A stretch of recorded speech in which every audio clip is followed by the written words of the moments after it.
ఎందుకో ఈ IPL season Hardik పాండ్యాకు అసలు కలిసి రావడం లేదు. మనోడుకు వరుసగా షాక్లు మీద షాకులు తగులుతున్నాయి.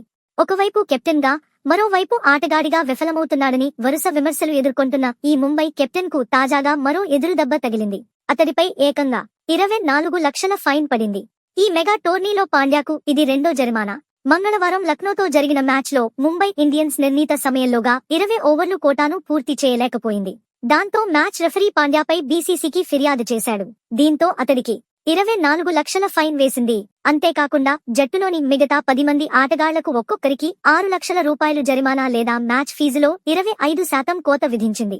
ఈ మొత్తం అమౌంట్ ను బీసీసీఐకి ముంబై ఫ్రాంచైజీ చెల్లించనుంది. ఈ సీజన్ ఆరంభంలో పంజాబ్ కింగ్స్ తో జరిగిన మ్యాచ్లో హార్దిక్ సేన నిర్ణీత సమయంలోగా 20 ఓవర్లు పూర్తి చేయలేకపోయింది. అప్పుడు హార్దిక్ కు 12 లక్షల ఫైన్ వేశారు.